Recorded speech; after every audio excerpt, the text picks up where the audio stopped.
Hi beautiful souls, divine await 555 స్వాగతం, సుస్వాగతం. ఈరోజు టాపిక్ చూసారు కదా, డివైన్ పార్ట్నర్ ఎవరు, డివైన్ కౌంటర్ పార్ట్నర్ ఎవరు.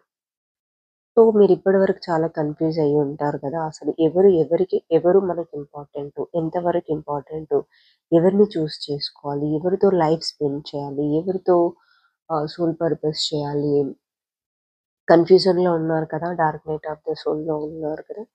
సో ఈరోజు మీకు మంచి క్లారిటీ వస్తుంది. చదవండి, అర్థం కాకపోతే సారీ ఒకటికి 2 సార్లు వినండి, ఓకేనా. అయితే కౌంటర్ పార్ట్నర్ గురించి చెప్తాను. ఫస్ట్ కౌంటర్ పార్ట్నర్ అంటే ఎవరు? మన ట్విన్ సోల్స్, మన హాఫ్ సోల్ అన్నమాట. మనమే అంటే ఏంటి అర్థమైంది కదా. మనం అంటేనే మీకు ఇక్కడ అర్థమై ఉండాలి. ఏంటి మనమే అంటే మనలో ఉన్న క్యారెక్టర్ మన పార్ట్నర్లో ఉంటాయి. అర్థమవుతుందా? మనం ఎలా బిహేవ్ చేస్తామో వాళ్ళు అలాగే మిర్రర్ చేస్తారు. నువ్వు కోపంగా ఉంటే వాళ్ళు కోపంగా ఉంటారు, నువ్వు పరిగెడితే వాళ్ళు పరిగెడతారు, నువ్వు ఒకరు వెంట పడుతున్నావు అంటే వాళ్ళు ఇంకొకరు వెంట పడుతూ ఉంటారు. మీరు వెంట పడితే వాళ్ళు మీ వెంట పడడం కాదు, మీరు అతను వెంట పడితే అతను ఇంకోళ్ళు వెంట పడుతూ ఉంటారు. సో ఇలా ఇలా మిర్రర్ చేస్తారనమాట. సో అండ్ మనలో ఉన్న బాధలని, పెయిన్ని, భయాలను, కార్మిక్ బ్యాగేజెస్ అన్నీ కూడా ట్రిగర్ చేస్తారు. Sometime pains, sometimes separations. But ఇక్కడ గోల్ ఏంటి అంటే మనల్ని డివైన్ సోర్స్కి పంపించడమే డివైన్ కౌంటర్ పార్ట్నర్ది గోల్ ఉంటుంది అనమాట. చెప్పాలి అంటే పాపం ఈ విషయం తనకు తెలియదు, తన సోల్కి తెలుసు. 3D బాడీలో ఉన్న 3D డైమెన్షన్లో ఉన్నటువంటి తన బ్రెయిన్కి తెలియదు, కానీ తనని డివైన్ అనేది తనకు ఆ పర్పస్లో పంపిస్తుంది అనమాట, డివైన్ ఫెమినైన్ లైఫ్లోకి. అయితే అందుకే వాళ్ళు వస్తారు. ఫస్ట్ స్టార్టింగ్లో బాగానే ఉంటారు. ఇక మెల్లిమెల్లిగా మీరు జర్నీలో ముందుకు వెళ్ళాలి అని చెప్పేసి వాళ్ళు మీకు ట్రిగ్గర్ అనేది ఇవ్వడం జరుగుతుంది, మిర్రర్ చేయడం జరుగుతుంది. అందుకే సెపరేషన్ వస్తుంది. సెపరేషన్ వచ్చిన తర్వాత ఇక ఇదంతా dark night of the soul ఇవన్నీ జరుగుతాయి. సో ఇదొకటి ఇక్కడ మీరు గుర్తుపెట్టుకోవాల్సింది ఏంటంటే వాళ్ళు మిమ్మల్ని కంప్లీట్గా మిర్రర్ చేస్తారు. మీలో ఏమేమి జరుగుతాయో, మీలో ఉన్నటువంటి బిహేవియరే వాళ్ళలో ఉంటుంది. మీరు దేనికి భయపడతారో వాళ్ళు అలాంటి దానికే భయపడతారు. సో ఇక మీరు అర్థం చేసుకోండి, మీరు నోట్ డౌన్ చేసేసుకోండి ఎందులో మిర్రర్ చేస్తున్నారు, ఓకేనా. సో ఇక డివైన్ పార్ట్నర్ అంటే ఎవరు? డివైన్ పార్ట్నర్ అంటే ఎవరు? సోల్మేట్. సోల్మేటే మన లైఫ్లోకి ఎప్పుడు వస్తారు? మీరు సోల్ అవేకన్ అయిన తర్వాత, మీరు సోల్ పర్పస్లో ముందుకు వెళ్ళడానికి ఇప్పటి వరకైతే ఏది మీరు బికాస్ ఆఫ్ మీ సోల్ మిర్రర్ కౌంటర్ పార్ట్నర్తో మీరు బాధపడ్డారో ఆ బాధ నుంచి బయట పడేయడానికి వచ్చి, అంటే వాళ్ళే వచ్చి మళ్ళీ డిపెండెన్సీ కాదు, వాళ్ళు వస్తే మీకు సోల్ పర్పస్కు ముందుకు వెళ్ళడానికి, అంటే మీ ఎనర్జీకి సేమ్ లెవెల్లో వాళ్ళు ఉంటారు అనమాట. ఎందుకంటే మీరు వెయిట్ చేస్తూ ఉంటారు కదా, ఇక్కడ మీరు అవేకన్ అవుతారు. మీరు అవేకన్ అయ్యి ఉండి కూడా మీ డివైన్ కౌంటర్ పార్ట్నర్ ఎప్పుడు అవేకన్ అవుతారా అని చెప్పేసి ఎదురు చూస్తారు. బట్ వాళ్ళు అవ్వరు.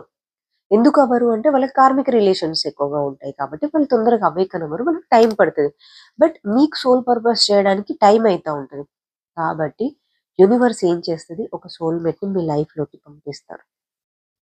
సోల్మేట్ ఎలా ఉంటారు? సేమ్ యాజ్ టీజ్గా మీరు ఎంత అవేకన్ అయ్యారో, మీరు 5D 60 డైమెన్షన్లో ఉంటే యాజ్ టీజ్గా వాళ్ళు కూడా హయ్యర్ డైమెన్షన్లోనే ఉంటారు, ఈక్వల్గా ఉంటారు అనమాట. అంటే సోల్ పర్పస్కి మీకు సపోర్ట్ చేస్తారు, వెన్నెంకగా ఉంటారు, ఓకేనా. సో ఇక్కడ మీరు అంటారేమో, అంటే అదేంటి అంటే సోల్మేట్ వస్తే ఇప్పుడు సోల్మేట్ని పెళ్లి చేసుకోవాలా ఏంటి, ట్విన్ ఫ్లేమ్ని వదిలేయాలా? నో నో నో, ఇక్కడ పెళ్లి గురించి మనం మాట్లాడుకోవట్లేదు అసలు. ఇక్కడ మన మెయిన్ టార్గెట్ ఏంటి, మనదేంటి సోల్ పర్పస్, మనం ఎందుకు వచ్చాము, మన సోల్ ఏం నేర్చుకోవడానికి వచ్చింది, ఏ ఏ రెస్పాన్సిబిలిటీ మీద వచ్చింది అనే దాని గురించి మనం మాట్లాడుతున్నాం ఇక్కడ. నో పెళ్ళి, నో లవ్, నో పిల్లలు, ఓకేనా. అయితే ఇక్కడ మీరేం చేయాలి, మీరు ఇన్నర్ వర్క్స్ చేసి అవేకన్ అయిన తర్వాత ఇంకా మీరు హయ్యర్ డైమెన్షన్‌కి రీచ్ అవ్వడానికి వాళ్ళు మీకు సపోర్ట్ చేస్తారు. ఎందుకంటే ఇక్కడ ట్విన్ ఫ్లేమ్ అవేకన్ అయ్యి లేడు కదా! ట్రిగ్గర్ చేస్తూ ఉంటాడు నీకు.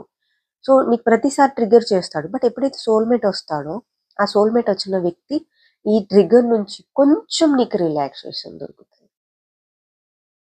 సో, దొరికాక అక్కడి నుంచి నీ సోల్ పర్పస్ ఏంటి అనేది ముందుకు తీసుకెళ్తారు. ఆ దారిలో మీకెలాంటి సహాయం కావాలో అవన్నీ మీకు హెల్ప్ చేస్తారు. మీరు చాలా పీస్‌ఫుల్‌గా ఉంటారు. లైఫ్‌ని కూడా ఎంజాయ్ చేయడం అనేది జరుగుతది. సో, ఇక్కడ మనం పెళ్లి గురించి కాదు. ఓన్లీ సోల్ పర్పస్ గురించి. ఇక్కడ అందుకే సోల్ పర్పస్ కోసం మీరు సోల్‌మేట్‌ని అట్రాక్ట్ చేయాలి. అట్రాక్ట్ చేసినా చేయకపోయినా యూనివర్స్ డివైన్ టైమింగ్‌లో మీ దగ్గరికి సోల్‌మేట్‌ని పంపిస్తది. ఓకేనా? కాబట్టి మీరు ఇన్నర్ వర్క్స్ చేయండి. ఇన్నర్ వర్క్స్ చేసి అవేకన్ అవ్వండి. మీ డివైన్ పార్ట్నర్ మీ లైఫ్‌లోకి రావడం అనేది జరుగుతుంది. ఓకేనా? సో కౌంటర్ పార్ట్ నిన్ను వేకప్ చేయడానికే వస్తాడు మీ లైఫ్‌లోకి. ఓకేనా? అండ్ డివైన్ పార్ట్నర్ నిన్ను నీతో వాక్ ముందుకి లైఫ్‌లో ఫార్వర్డ్‌కి ముందుకు తీసుకెళ్ళడానికి ఉంటాడు. అందుకని చెప్పేసి సోల్ పర్పస్ కోసము వెళ్ళాలి అని మీరనుకుంటే ఆల్వేస్ డివైన్ పార్ట్నర్‌తో ముందుకు వెళ్తారు. వెళ్ళాలి. ఓకేనా? అండ్ ఐ హోప్ నేను మీకు అర్థమైందనుకుంటున్నాను. ఇద్దరి మధ్యలో ఏంటి డిఫరెన్స్ అనేది. ఓకేనా? సో, మీరు ఏది చూజ్ చేసుకుంటారో అదంతా మీ చేతుల్లో ఉంటుంది. మీ పాత్‌లో ఎవరుంటే మీ లైఫ్ స్మూత్‌గా వెళ్తుంది. మీకు ట్రిగ్గర్స్ దొరకవు అని అనుకుంటారో వాళ్ళని చూసుకోండి. ఓకేనా? End of the day everything is a divine timing, divine guidance. ఓకేనా? మన చేతిలో ఏమి ఉండదు. ఆ విషయం తెలుసుకోండి. ఇన్నర్ వర్క్ చేయండి. హ్యాపీగా ఉండండి. సోల్ పర్పస్ కంప్లీట్ చేయండి. మీ ఇంటికి, మీ అసలైన ఇంటికి హ్యాపీగా వెళ్ళిపోండి. ఓకేనా? ఓం నమః శివాయ. అండ్ ఇప్పటి వరకు ఇంత ఓపికగా నా మాటలన్నీ విన్నందుకు కృతజ్ఞతలు.